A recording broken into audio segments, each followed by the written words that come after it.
पीक विमा संदर्भात सर्व शेतकरी बांधवांसाठी एक अतिशय आनंदाची बातमी आहे। तर पीक विम्याची सर्व रक्कम आता 15 दिवसाच्या तुमच्या बँक खात्यात खरीप व रब्बी पीक विमा इथं जमा होणार आहे। तर पीक विम्याचे जे काही 4,500 कोटी रुपये पीक विमा वाटप सुरू होणार आहे।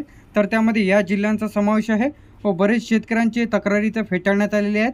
तर त्या कोणत्या जिल्ह्यातील तक्रारी इथं फेटाळण्यात आलेल्या आहे व कोणत्या जिल्ह्यात जे काही 4,500 कोटी रुपयाचा पीक विमा इथं जमा होईल, तर आजच्या व्हिडिओमध्ये संपूर्ण माहिती पाहणार आहे। तर व्हिडिओला स्किप न करता शेवटपर्यंत बघा।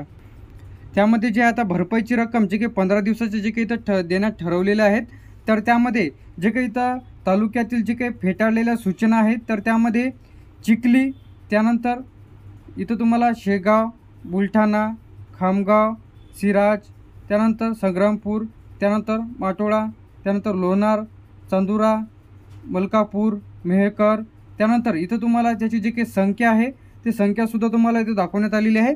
तर कोणत्या ठिकाणच्या किती आहेत, त्यानंतर जी काही पीक विम्याची रक्कम आहे ते आता बरेच शेतकरी पीक विम्यापासून वंचित होते व बरेच शेतकऱ्यांना आधी काही पीक विमा जमा झालेला नव्हता। तर अशा सर्व शेतकरी बांधवांच्या बँक खात्यात 15 दिवसाच्या आत त्याची जी काही रक्कम आहे ती तुमच्या बँक खात्यात जमा होईल।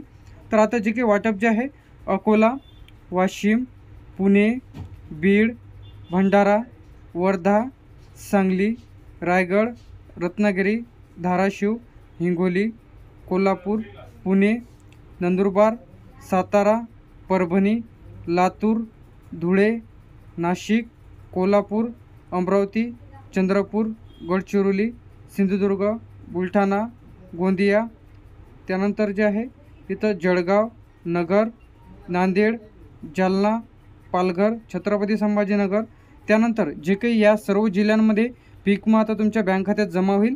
तर यामध्ये जर तुम्हाला पीक विमा अधिक जमा झालेला नसेल तर तुम्ही ऑनलाईन तक्रार करून कशा प्रकारे पीक विमा मिळवू शकता व याची जी काही भरपाईची रक्कम आहे त्यानंतर KYC केल्यानंतर तुमच्या जर बँक खात्यात जमा झालेली नसेल तर त्याचा स्टेटससुद्धा आता चेक करू शकता। तर नवीन पोर्टल लॉन्च झालेला आहे, तर तुम्ही तुमचा VK नंबर टाकून चेक करू शकता की तुमचं पेमेंट कोणत्या बँक खात्यामध्ये जमा झालेलं आहे।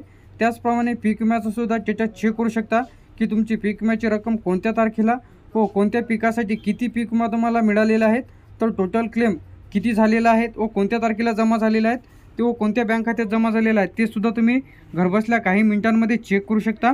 यावरती डिटेलमध्ये व्हिडिओ आपल्या चॅनलला बघायला मिळेल। त्यानंतर पीक विमा 2024चा खरीपचा पीक विमा भरणे सुरू झालेले आहेत। तर पीक विमाचे जे काही नवीन नियम आलेले आहे जे की त्यामध्ये तुमच्या बँक पासबुक, आधार कार्ड आणि सातबारा यावरचे समान नाव असेल तरच तुमचा फॉर्म इथे ॲक्सेप्ट होईल, अन्यथा तुमचे जर सातबारावर वेगळं नाव असेल, बँक पासबुकवर अकाउंटवर जर नाव सेम असेल तर अशाचा फॉर्म रिजेक्ट होईल। तर तुम्हाला तिन्ही डॉक्युमेंट्सवरचे नाव सेम असणे आवश्यक आहे। तर त्यामध्ये जर काही करेक्शन असेल तर लवकरात लवकर करेक्शन करून घ्या। त्यानंतर पीक विम्याची जी काही फॉर्म भरण्याची लास्ट तारीख आहे ते 15 जुलै आहे। तर फॉर्म घरबसल्या तुम्ही न चुकता कशाप्रकारे भरायचं आहे तर यावरती डिटेलमध्ये व्हिडिओज आपल्या OMT इन्फॉर्मेशन टेक यूट्यूब चॅनलला अपलोड केलेला आहे। तर लगेच ती व्हिडिओ बघून तुम्ही तुमची जी काही डिटेल्स आहे ती व्यवस्थितरित्या फिल करा व तुम्हाला PM किसानचा हप्ता मिळाला की नाही कमेंट बॉक्समध्ये नक्की सांगा। त्याचप्रमाणे नमोचा हप्तासुद्धा लवकरच तुमच्या आधार लिंक बँक खात्यामध्ये ज्यामध्ये PM किसानचा हप्ता जमा झालेला आहे त्यामध्येच तुमचा नमोचा हप्तासुद्धा जमा होईल। अशाच अपडेट्ससाठी आणि नवीन व्हिडिओसाठी आपल्या OMT इन्फॉर्मेशन टेक यूट्यूब चॅनलला सबस्क्राईब करून ठेवा। थँक्यू।